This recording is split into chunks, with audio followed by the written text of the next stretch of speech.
सब खिलाफ है माधव. માધવ કહે છે કે સબ હારેંગે.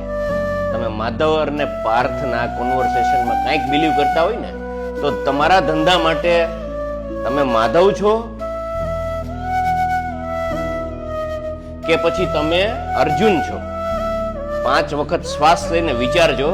ધંધા માટે તમારે કઈ મોટિવેશનની જરૂર છે?